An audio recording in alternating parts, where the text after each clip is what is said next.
Hello दोस्तों, आप मेरे चैनल पर पहली बार आए हैं तो मेरी चैनल गीता और उपदेश चैनल को लाइक और सब्सक्राइब जरूर करें। साथियों, आपकी नजर में इस दुनिया में सबसे बड़ा पापी कौन है, स्त्री या पुरुष?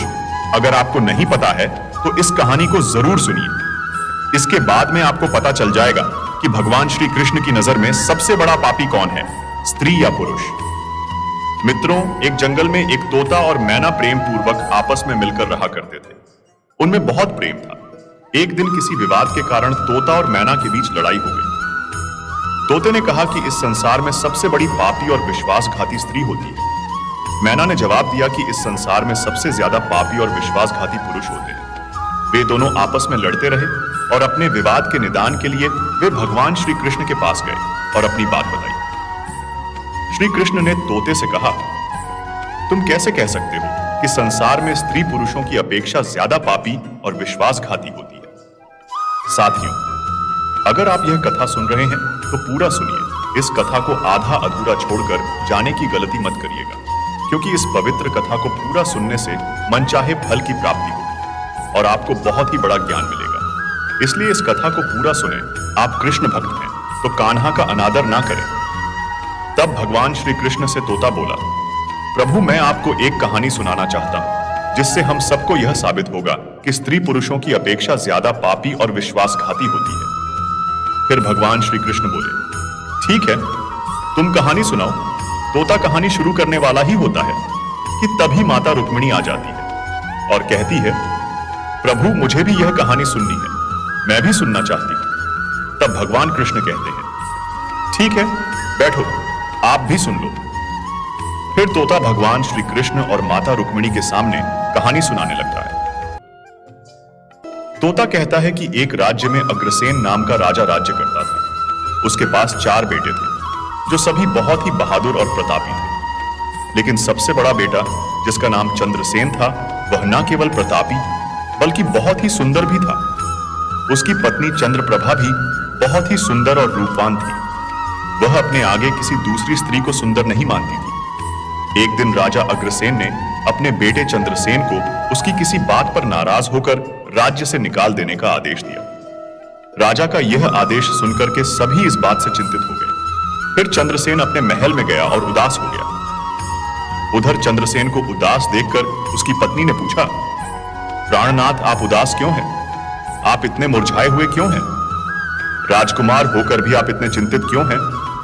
तब चंद्रसेन सोचने लगा कि मैंने बहुत बुरा किया है और अपनी सारी बात अपनी पत्नी को बता दी। उसी समय उसकी पत्नी मूर्छित हो जाती है। फिर दासिया ने चंद्रप्रभा पर गुलाब के पानी का छिड़काव किया। तब जाकर वह होश में आई। अब होश में आकर चंद्रप्रभा ने अपने पति राजकुमार चंद्रसेन से कहा, आप मुझ दासी को छोड़कर अन्य प्रदेश चले जाएंगे तो मैं आपके बिना कैसे जी पाऊंगी? मैं भी आपके साथ ही चलूंगी। तब राजकुमार चंद्रसेन कहता है, तुम मेरे साथ कैसे चल सकती हो? क्योंकि दूसरे राज्य में अनेक प्रकार के संकट होते हैं और तुम नाजुक महलों में रहने वाली महलों के बिना यह कष्ट कैसे बर्दाश्त कर पाओगी? फिर तो राजकुमार चंद्रसेन की बात को सुनकर राजकुमारी चंद्रप्रभा कहती है, प्रीतम, जितने भी दुख दूसरे राज्य में आएंगे वह सब हमारे साथ होते हुए सुख ही लगेंगे, लेकिन महल के सुख बिना आपके जंगल के दुखों से भी अधिक डरावने लगेंगे। इसलिए मैं भी आपके साथ चलूंगी। अब तोता कहता है, प्रभु राजकुमारी। चंद्रप्रभा की आंखों में आंसू देखकर चंद्रसेन ने मन में सोचा कि वह मेरे बिना नहीं रह सकती, इसीलिए मुझे इसको तड़पते हुए छोड़कर जाना सही नहीं होगा। इन सभी बातों को सोचते हुए राजकुमार चंद्रसेन अपनी पत्नी चंद्रप्रभा से कहते हैं, तुम उदास नहीं होना, हम तुम्हें साथ लेकर जाएंगे। इस बात से चंद्रप्रभा खुश हो जाती है और अपने पति के साथ जाने की तैयारी करने लगती है। अगली सुबह वे राज्य से बाहर निकलकर एक जंगल में पहुंचते हैं। चलते चलते थक जाते हैं और फिर वे एक बरगद के वृक्ष के नीचे विश्राम करने का निर्णय लेते हैं। वे बहुत थके हुए थे। ठंडी हवा के झोंकों में उन्हें तुरंत नींद आ गई, परंतु कुछ देर बाद वहीं पर एक सांप ने चंद्रप्रभा को काट लिया। फिर तोता कहता है, हे प्रभु, आगे सुनिए। सांप के डसते ही राजकुमारी तड़पने लगी और चंद्रसेन की आंख खुल गई। राजकुमारी को तड़पता हुआ देखकर और सांप को जाता हुआ देखकर चंद्रसेन बेचैन हो गए। फिर कुछ देर बाद राजकुमारी की मौत हो गई। इस प्रकार मृतक राजकुमारी को देखकर चंद्रसेन ऊंचे स्वर में रोने लगे। फिर चंद्रसेन ने मन में सोचा, अब जब जीवन संगिनी ही मर गई है तो मैं जीकर क्या करूंगा? मैं इसी जंगल में अपने प्राण त्याग दूंगा। ऐसा मन में सोचकर वह चंद्रप्रभा के शव के पास से उठता है और जंगल से लकड़ियां इकट्ठी करने लगता है और रोकर कहता है कि मैं भी चंद्रप्रभा की चिता में जलकर मर जाऊंगा। लेकिन तभी उसी समय स्वर्ग से एक देवदूत आता है और चंद्रसेन को रोते हुए देखकर उसके मन में दया आती है। वह राजकुमार चंद्रसेन के पास जाता है और पूछता है कि तुम क्यों रो रहे हो? आखिरकार तुम्हारा दुख क्या है? तो राजकुमार चंद्रसेन ने देवदूत से कहा, मेरे पास अपना दुख कहने की हिम्मत नहीं है। मुझे चाहिए कि यह धरती फट जाए और मैं इसमें समा जाऊं। फिर देवदूत ने कहा, तुम मुझे अपना हाल बताओ, शायद मैं तुम्हारी मदद कर सकूं। फिर चंद्रसेन ने कहा, महाराज, मैं एक राजकुमार हूं और राजा अग्रसेन का बेटा। मेरे पिता ने मुझे राज्य छोड़ने के लिए कहा था, इसलिए मेरी पत्नी और मैं इस जंगल में चलते चलते यहां आ गए। यहां आकर मेरी पत्नी को सर्प ने काट लिया और उसकी मृत्यु हो गई और मैं लकड़ियां इकट्ठा कर रहा हूं ताकि मैं अपनी पत्नी के साथ ही जलकर अपने आप को भी अग्नि के हवाले कर सकूं। तब तोता कहता है प्रभु आगे सुनिए। चंद्रसेन की बातों को सुनकर देवदूत कहते हैं, राजकुमार, तू बड़ा मूर्ख है। यह संसार है, यहां इंसानों का आ जाना लगा रहता है। इस शरीर को एक दिन सबको त्यागना पड़ेगा। तू भी इसे जानता है। इस संसार में कोई भी किसी के साथ नहीं आता और ना ही किसी के साथ जाता है। फिर भी तुम मूर्खों की तरह यह बात कर रहे हो। अगर तू जीवित रहेगा तो बहुत सारी रानियां तुझे मिलेगी, इसलिए मेरे कहने पर मरने का विचार छोड़ दो। इस मानव शरीर को प्राप्त करने के लिए देवता भी बेहद इच्छुक होते हैं, तो फिर इस शरीर को क्यों नष्ट करना चाहता है? इस प्रकार देवदूत के शब्दों को सुनकर चंद्रसेन कहता है, महाराज, आपने जो कुछ कहा है वह सत्य है, किंतु ऐसी पतिव्रता पत्नी मुझे किसी जन्म में भी नहीं मिलेगी, इसलिए मैं इसके साथ ही मरूंगा। चंद्रसेन के विचार सुनकर देवदूत ने जान लिया कि यह अपनी पत्नी के बिना नहीं रह सकता है। तब देवदूत ने चंद्रसेन से कहा, राजकुमार, तेरी पत्नी को जीवित करने के लिए केवल एक ही उपाय है। अब तुम मेरी बात को ध्यान से सुनो। यदि तू इस उपाय को कर सकता है तो तेरी पत्नी जीवित हो सकती है। फिर चंद्रसेन ने कहा, महाराज, आप जो कुछ भी कहेंगे वह सब करने के लिए तैयार हूं, केवल मेरी पत्नी को जीवित कर देना। तब देवदूत ने कहा, तुम्हारी पत्नी की आयु केवल 20 वर्ष थी, जिसे इसने बिता दिया। इसके बदले तेरी उम्र 70 वर्ष की है, जिसमें से 30 वर्ष बीत चुके हैं। तेरे जीवन काल में 40 वर्ष अभी बाकी है, यानी तुझे 40 साल और जीने का अवसर है। यदि तू अपनी पत्नी को आधा अपने जीवन का समर्पण कर देता है तो तुम दोनों की आयु समान हो जाएगी। अगर तुम यह मान लो तो राजकुमारी जल्द ही ठीक हो जाएगी। इस तरह देवदूत की बात सुनकर राजकुमार चंद्रसेन ने कहा, मुझे मान्य है। फिर देवदूत ने चंद्रसेन के हाथ में पानी दिया और 20 वर्षों के लिए राजकुमारी के पैरों पर पानी डालने का संकल्प लिया। अब जैसे ही चंद्रसेन ने संकल्प किया कि वह जल को रानी के पैरों पर डालेगा, देवदूत ने कह दिया, पानी को पैरों पर डालने से पहले मेरी एक बात को ध्यान से समझ लो। इसमें एक गुप्त रहस्य भी है। अभी तो तुझे राजकुमारी की आवश्यकता है, तुम पानी डालकर उसको बचा सकते हो, लेकिन भविष्य में अगर राजकुमारी की आवश्यकता नहीं पड़ती है तो तुम अपने संकल्प को वापस भी ले सकते हो। और जब तुम यह संकल्प वापस लेते हो तो तुम्हारी पत्नी की तुरंत ही मौत हो जाएगी। परंतु एक बात हमेशा याद रखना, इस संकल्प को कभी वापस ले सकने की बात राजकुमारी से मत कहना, वरना तुम अपने संकल्प को वापस नहीं ले सकोगे। हमेशा याद रखना, जीवन में कुछ बातें हमेशा छुपा कर रखनी चाहिए, क्योंकि कभी कभी यह बात काम आ सकती है। फिर तो ऐसा कहकर और उस रानी के सामने ना आकर वह देवदूत जो थे अंतर्ध्यान में चले गए। चंद्रप्रभा को होश आ जाता है। तब चंद्रसेन राजकुमारी से कहता है, तुम सो गई थी और बहुत थकी हुई थी, इसलिए मैंने तुम्हें नहीं जगाया। इस प्रकार राजकुमार चंद्रसेन ने अपनी पत्नी से सारी बातें छुपा ली कि सर्प ने तुम्हें काट लिया था और तुम मर गई थी। मैंने तुम्हें फिर जीवित कैसे किया है, यह सब राजकुमार ने अपनी पत्नी से छुपा लिया। फिर तोता बोला, प्रभु। फिर वह दोनों आगे बढ़ गए। कई दिनों बाद उन्होंने एक बहुत ही सुंदर स्थान देखा। वहां पर एक भिक्षु की कुटिया थी। जब वे वहां पहुंचे तो उन्होंने देखा कि एक सुंदर युवा भिक्षु शांति से बैठकर कोई साधना कर रहा था। वे दोनों बहुत ही थके हुए थे, इसलिए वे भिक्षु के पास बैठ गए। उस समय राजकुमार ने अपनी पत्नी से कहा, राजकुमारी, हमें प्यास लगी है, हम कुएं पर जाकर पानी पी लेते हैं। अगर तुम भी प्यासी हो तो तुम्हारे लिए भी पानी ले आते हैं। तब राजकुमार की बात को सुनकर चंद्रप्रभा ने कहा, मुझे तो प्यास नहीं लगी है, आप जाइए और पानी पी आइए। इसके बाद राजकुमारी का जवाब सुनकर राजकुमार चंद्रसेन एक लंबी रस्सी लेकर कुएं की ओर जाते हैं। चंद्रसेन पानी पीने पहुंचे तो राजकुमारी चंद्रप्रभा उस भिक्षु की ओर देखती है। चंद्रप्रभा भिक्षु की सुंदरता को देखकर उस पर मोहित हो गई, अर्थात वह उसको दिल दे बैठी थी। अब वह भिक्षु से कहती है कि हे महोदय, आप तो यहां बहुत खुशी से रहते हैं। भिक्षु ने कहा, तुम भी मेरे साथ रह सकती हो, लेकिन तुम्हारे पति भी साथ में हैं, तो हम कैसे तुमको रख सकते हैं। इसके बाद राजकुमारी चंद्रप्रभा ने भिक्षु के सामने अपनी प्रेम लीला प्रकट की। तो भिक्षु ने कहा, मैं एक उपाय बताता हूं, तुम अपने पति को जिस कुएं में वह पानी पीने गया है उसी कुएं में धकेल देना, फिर जो होगा हम देख लेंगे। फिर भिक्षु की बात सुनकर चंद्रप्रभा ने कहा, ठीक है, मैं ऐसा ही करूंगी। अब इतनी ही देर में राजकुमार चंद्रसेन पानी पीकर राजकुमारी के पास आया तो वह कहने लगी, मुझे भी अब प्यास लग रही है, कुएं पर वापस चलकर मुझे भी पानी पिलाओ। तो राजकुमार चंद्रसेन बोला, मैंने तुमसे पहले ही पूछा था और तुमने मना कर दिया था। खैर, अगर तुमको प्यास लगी है तो मैं अभी पानी लेकर आता हूं। तब चंद्रसेन पानी लेने चला तो चंद्रप्रभा भी उसके साथ चल दी और कहने लगी, मैं भी तुम्हारे साथ चलती हूं। बेचारा चंद्रसेन तो उसके प्रेम में पागल था, उसको क्या मालूम था कि यह मेरे प्राण लेने के लिए मेरे साथ आ रही है। साथियों, वास्तव में विद्वान सच कहते हैं कि स्त्रियों के चरित्र को देवता भी नहीं जान सकते।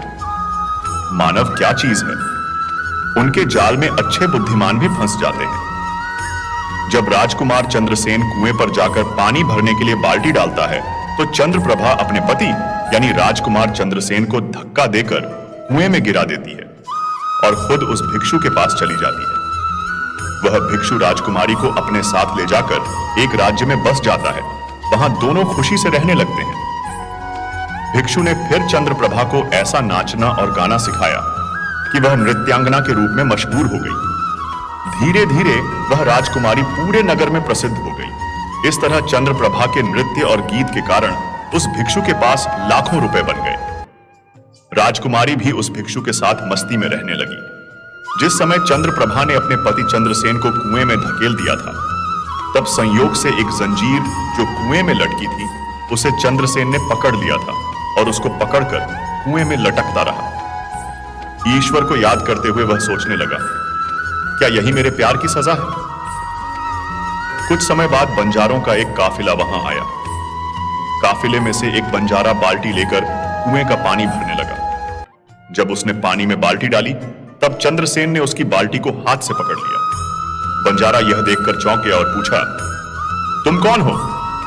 राजकुमार चंद्रसेन ने कहा, भाई मैं अटका हुआ हूं, मुझे यहां से निकालो और मेरी जान बचाओ। मैं सारी जिंदगी आपके उपकार को नहीं भूलूंगा। और ऐसा कहकर के राजकुमार चंद्रसेन बंजारे से प्रार्थना करने लगा। फिर राजकुमार चंद्रसेन के दुख को देखकर बंजारे को उस पर दया आ गई और उसने चंद्रसेन को कुएं से बाहर निकाल लिया और फिर पूछा, ए भाई, तुम कौन हो, तुम इस कुएं में कैसे गिरे, तुम मुझे अपना हाल बताओ। तब चंद्रसेन ने कहा, भाई मैं अपना हाल आपसे कैसे कहूं, जो मुश्किलें मेरे साथ हुई है, भगवान ना करें किसी के साथ ऐसा हो। फिर चंद्रसेन ने कहा, यदि तुम मुझसे जानना ही चाहते हो तो मैं आपको अपनी कहानी सुनाता हूं। मैं एक राजकुमार हूं, मेरे पिता ने मुझे राज्य से निकाल दिया था, इसलिए मैं अपनी प्रिय पत्नी के साथ एक जंगल में पहुंच गया। मेरी पत्नी और मैं एक दूसरे से बहुत प्यार करते थे। जंगल में एक सांप ने मेरी पत्नी को काट लिया, जिससे उसकी मृत्यु हो गई। मैं जब अपनी पत्नी के साथ मरने जा रहा था तब एक देवदूत ने मुझ पर दया की और मेरी आयु के 20 वर्ष मेरी पत्नी को देने के बाद उसे पुनर्जीवित कर दिया। फिर हम उस जंगल से आगे बढ़े। कुछ दिनों बाद हम एक स्थान पर पहुंचे जहां एक भिक्षु का डेरा था। मुझे प्यास लगी, मैं पानी पीने गया। जब मैं वापस आया तो मेरी पत्नी ने मुझसे कहा कि उसको भी प्यास लगी है, मुझे भी पानी पिलाओ। और इसी तरह कहकर मेरी पत्नी मेरे साथ उस कुएं पर आ गई। मैं कुएं से पानी निकाल रहा था तो उसने मुझे पीछे से धक्का दे दिया। कुएं में लटकी हुई यह जंजीर मेरे हाथ में आ गई, जिससे मैं कुएं में गिरने से बच गया। और फिर जब आप आए तो मैंने आपको आवाज दी। इसके बाद आपने मुझे कुएं से बाहर निकाला।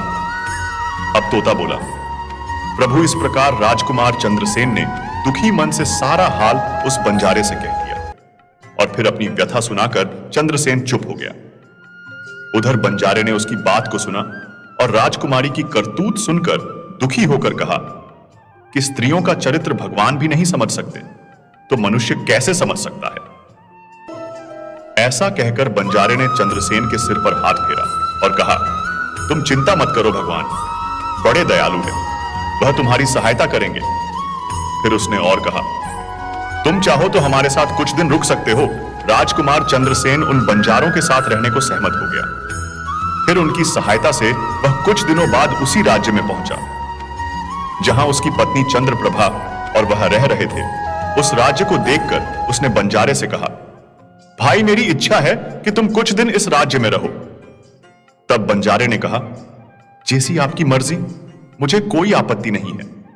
फिर राजकुमार चंद्रसेन जो बंजारे से विदा होकर राज्य में आया और काम की तलाश में घूमने लगा।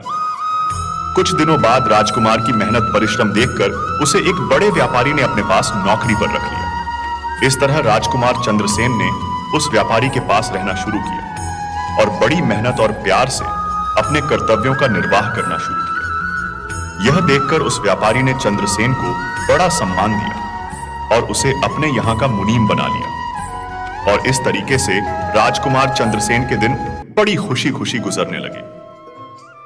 अब एक दिन नगर के राजा के यहाँ चंद्रप्रभा के नृत्य का आयोजन हुआ। राजा ने उस शहर के सभी बड़े व्यापारी और सेठों को अपने यहाँ नृत्य देखने के लिए आमंत्रित किया।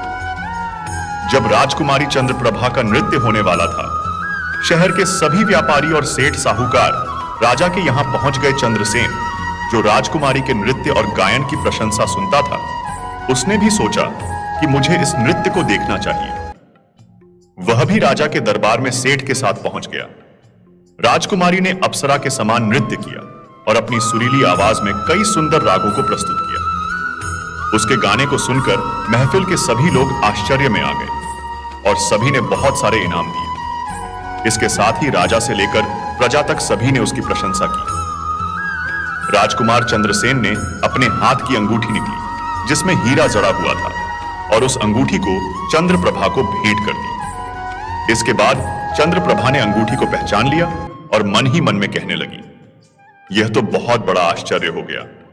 मेरा पति जिंदा है और यहां पहुंच गया है।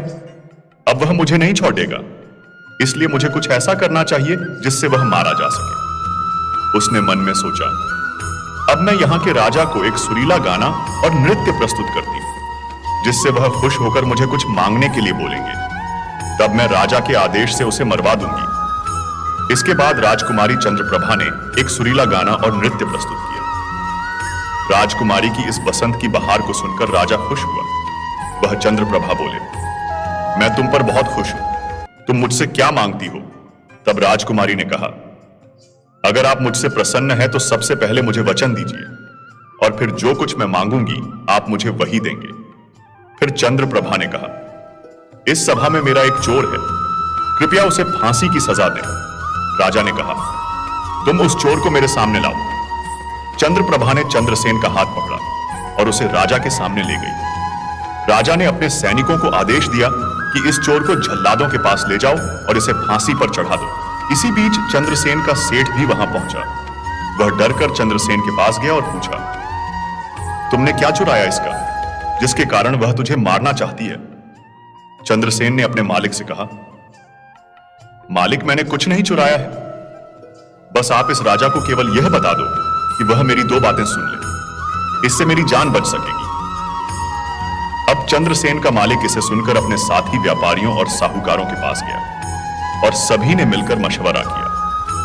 उन्होंने कहा, मित्रों, या तो राजा न्याय करे या हम सभी इस शहर को छोड़कर कहीं और चले जाएंगे। और इस प्रकार सभी व्यापारी राजा के पास गए और कहने लगे, राजा साहब, हमारा मुनीम निर्दोष है, उसे मार देने का आपका आदेश है। वह कह रहा है कि वह अपनी 2 बातें आपको कहना चाहता है, फिर भी आपको लगे कि उसने अपराध किया है तो उसे फांसी दे देंगे। लेकिन वह कहता है कि मेरे मरने से पहले राजा केवल मेरी 2 बातों को जरूर सुने। फिर राजा ने व्यापारियों की बात सुनकर कहा, ठीक है, मुनीम को बुलाओ। चंद्रसेन को लेकर राजा के सामने लाया गया और राजा ने कहा, तुम जो कुछ कहना चाहते हो वह मेरे सामने कहो। तब राजकुमार चंद्रसेन ने कहा, महाराज, मैंने क्या दोष किया है जिसके कारण आपने मेरी हत्या का आदेश दे दिया है। फिर उसकी बात को सुनकर राजा ने कहा, तू इसका चोर है। चंद्रसेन ने कहा, नहीं महाराज, मैं इस उल्टा स्त्री का पति हूं जो मुझे कुएं में धकेल कर एक भिक्षु के साथ चली आई है। राजकुमारी चंद्रप्रभा ने समझ लिया कि बात बिगड़ रही है। तब राजा से कहती है, महाराज, मैं कुल्टा नहीं हूं, यह झूठ बोल रहा है। यह कौन है? मैं इसे जानती तक नहीं। यह तो मेरा चोर है। मैं सिर्फ इतना ही जानती हूं। फिर राजकुमार चंद्रसेन ने कहा, महाराज, ठीक है, अगर यह मेरी पत्नी नहीं है तो वह सब कुछ जो मैंने रास्ते में छोड़ा था वह मेरी अमानत के रूप में मुझे वापस कर दे। राजकुमार ने अपनी अमानत को लौटाने की बात की तो राजकुमारी चंद्रप्रभा ने इसे स्वीकार कर लिया। तब चंद्रसेन ने कहा, अच्छा, अब तुम अपने हाथों में पानी लो, हमारा न्याय इसी सभा में होगा। पानी लेकर उसने जमीन पर रखा और कहा, वह वस्तु जो तुमने मुझे रास्ते में दी थी मैं अब वापस कर रहा हूं। चंद्रप्रभा ने भी पानी लिया और कहा, जो वस्तु उसने मुझे रास्ते में दी थी मैं अब वापस कर रही हूं। जैसे ही उसने अपने हाथों का पानी छोड़ा, राजकुमारी के प्राण छूट गए। यह दृश्य देखकर वहां के लोग हैरान रह गए तो राजा यह देख चिंतित होकर चंद्रसेन से कहा, यह क्या हो गया? बताओ मुझे सच्चाई। तब राजकुमार चंद्रसेन ने अपनी कहानी शुरू की, अपने जीवन की सब घटनाओं को खोलकर बताते हुए उसके देश निकाले जाने से लेकर अब तक की सभी घटनाओं को सुनाया। राजा ने सब कुछ सुनकर चंद्रसेन को अपने गले लगा लिया। अपनी बेटी की शादी चंद्रसेन के साथ करा दी। तोते ने कहा, प्रभु, मैंने इस कहानी को सुना है। मैं भी स्त्रियों से घृणा करता हूं और मैं यह कह सकता हूं कि इस संसार में स्त्रियां पुरुषों से अधिक पापी और विश्वासघाती होती हैं। इस कहानी ने सबको हैरानी में डाल दिया। माता रुक्मिणी ने कहा, प्रभु, मुझे लगता है कि तोता सच कह रहा है, लेकिन सभी स्त्रियों में से केवल 1-2 ही बिना नैतिक मूल्यों और ईमानदारी के हो सकती हैं। परंतु पुरुषों में भी ऐसे कुछ है जो पापी और विश्वासघाती हो सकते हैं। फिर भगवान श्री कृष्ण ने पूछा, ठीक है, तो मैना, तुम कैसे सिद्ध करोगे? यह बात सुनकर मैना ने कहा, मैं भी एक कहानी सुनाती हूं जिससे स्पष्ट होगा कि स्त्री की तुलना में पुरुष अधिक पापी और विश्वासघाती होते हैं। एक गांव में एक परिवार रहता था जो बहुत ही धनवान था और उस धनवान यानी सेठ का बेटा एक अद्भुत प्रकार का व्यक्ति था। सेठ का बेटा ऐसा जुआरी था कि सेठ उसके बारे में सोचते सोचते परेशान रहता था। एक दिन उसका बेटा जुआ खेल रहा था। उसी दिन उसके पिता का निधन हो गया। फिर भी उसने जुआ खेलना बंद नहीं किया, बल्कि पिता की मृत्यु के बाद वह खुलकर जुआ खेलने लगा और सब कुछ हार गया। फिर वह अपने गांव से दूर चला गया और एक सेठ के घर पहुंचा और सेठ से बोला, मुझे बहुत तेज प्यास लगी है, मुझे एक गिलास पानी मिलेगा? तो सेठ ने उस युवा से पूछा कि तुम कौन हो, क्या करते हो और कहां से आए हो? इसके उत्तर में उस युवा ने कहा, मैं एक व्यापारी हूं और यहां से जा रहा था तो सोचा कि पानी पीकर चला जाऊं। तब सेठ ने पूछा कि तुम कौन सा व्यापार करते हो? तब युवा कहता है, व्यापार करते समय मेरा सामान समुद्र में गिर गया, इसलिए यदि आप मेरी कुछ मदद कर दें तो अच्छा होगा।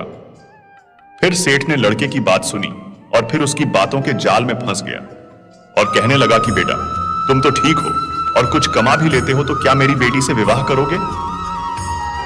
अब तो यह बात सुनकर युवा खुश हो जाता है और विवाह के लिए हां कह देता है, जिसके बाद दोनों का विवाह हो जाता है। प्रभु, इस प्रकार से वह सेठ अपनी बेटी को बहुत सारे धन के साथ विदा कर देता है। उधर युवा लड़के को तो बस केवल धन के लिए विवाह करना था, तो उसने वह भी कर लिया। अब विवाह के बाद जब युवा सेठ की लड़की को साथ लेकर जा रहा था तो एक जंगल आ गया। वहां पर युवा लड़का अपनी पत्नी से बोला, देखो, हम अभी जंगल में हैं, यहां कोई चोर हमारे गहनों को चुरा सकता है, इसलिए आप अपने सभी गहनों को मुझे दे दें ताकि हम सुरक्षित रख सके। युवा की पत्नी ने अपने पति पर भरोसा किया और अपने सभी गहनों को उसे सौंप दिया, और वह भरोसा क्यों ना करे, क्योंकि वह उनके पति थे। उसके बाद युवा ने अपनी पत्नी के गहनों को एक पारदर्शी थैली में बांध लिया और फिर वह जंगल में आराम से ठहरे। इस दौरान युवा के मन में लालच तो पहले से ही था, फिर वो और ज्यादा बढ़ गया। उसकी पत्नी के साथ जाने वाली एक दासी, जिसे सेठ ने अपनी लड़की के साथ भेजा था, युवा ने उस दासी को मार डाला। फिर उसने अपनी पत्नी को एक कुएं में गिरा दिया और मन में यह विचार किया कि मैंने इसके साथ सिर्फ धन के लिए शादी की थी, मुझे धन मिल गया, और उसने सोचा कि वह पानी में डूबकर मर जाएगी। इस तरह सोचकर वह युवा वहां से चला गया, लेकिन उसकी पत्नी नहीं मरी और वह कुएं से बाहर निकलने के लिए आवाज देती रही। कुएं के पास से एक आदमी गुजर रहा था और जब उसने किसी महिला की आवाज सुनी तो उसने उस महिला को कुएं से बाहर निकाल लिया। फिर कुएं से बाहर निकलने के बाद महिला ने अपनी सारी जानकारी उस व्यक्ति को दी और उस व्यक्ति ने महिला को उसके पिता के घर पहुंचा दिया। अब जब महिला पिता के घर पहुंची तो उसके पिता ने पूछा, तुम्हारे साथ क्या हुआ? महिला ने कहा, पिताजी, जंगल में कुछ चोरों ने हम पर हमला किया था और दासी को मार दिया, मुझे कुएं में धकेल दिया और पति के बारे में कुछ पता नहीं है। बेटी की बातें सुनकर सेठ जी ने कहा, कोई बात नहीं भगवान, सब ठीक करेंगे। मैना बोली, प्रभु, इस दुनिया में पुरुष ही विश्वासघाती और पापी हो सकते हैं। अब आपके हाथ में न्याय का फैसला है। मैंने भी आपको एक कहानी सुनाई है और तोते ने भी एक कहानी सुनाई है, अब आप ही न्याय करें। उसने भी अपनी पत्नी को मारा और सारा सामान लेकर के चला गया। अब तोता और मैना की कहानी सुनकर भगवान श्री कृष्ण बोले, ठीक है तोता और मैना, मैंने तुम्हारी कहानी को ध्यान से सुना है। अब मैं तुम्हारा न्याय करता हूं। सच में इस संसार में स्त्री और पुरुष के बीच ज्यादा पापी या विश्वासघाती कौन होता है, यह मेरे लिए स्पष्ट है। श्री कृष्ण जवाब देते हैं, बिना किसी शंका के यह सत्य है कि इंसान की सोच उसके स्तर से नीचे जा सकती है और वही पापी और विश्वासघाती होता है। चाहे स्त्री हो या पुरुष, इंसान को किसी भी प्रकार के पाप करने से पहले यह सोचना चाहिए कि क्या वह सही है या नहीं। पापी और वे विश्वासघाती होने की कोई जाति नहीं होती, वह इंसान की सोच और कृतियों का परिणाम होता है।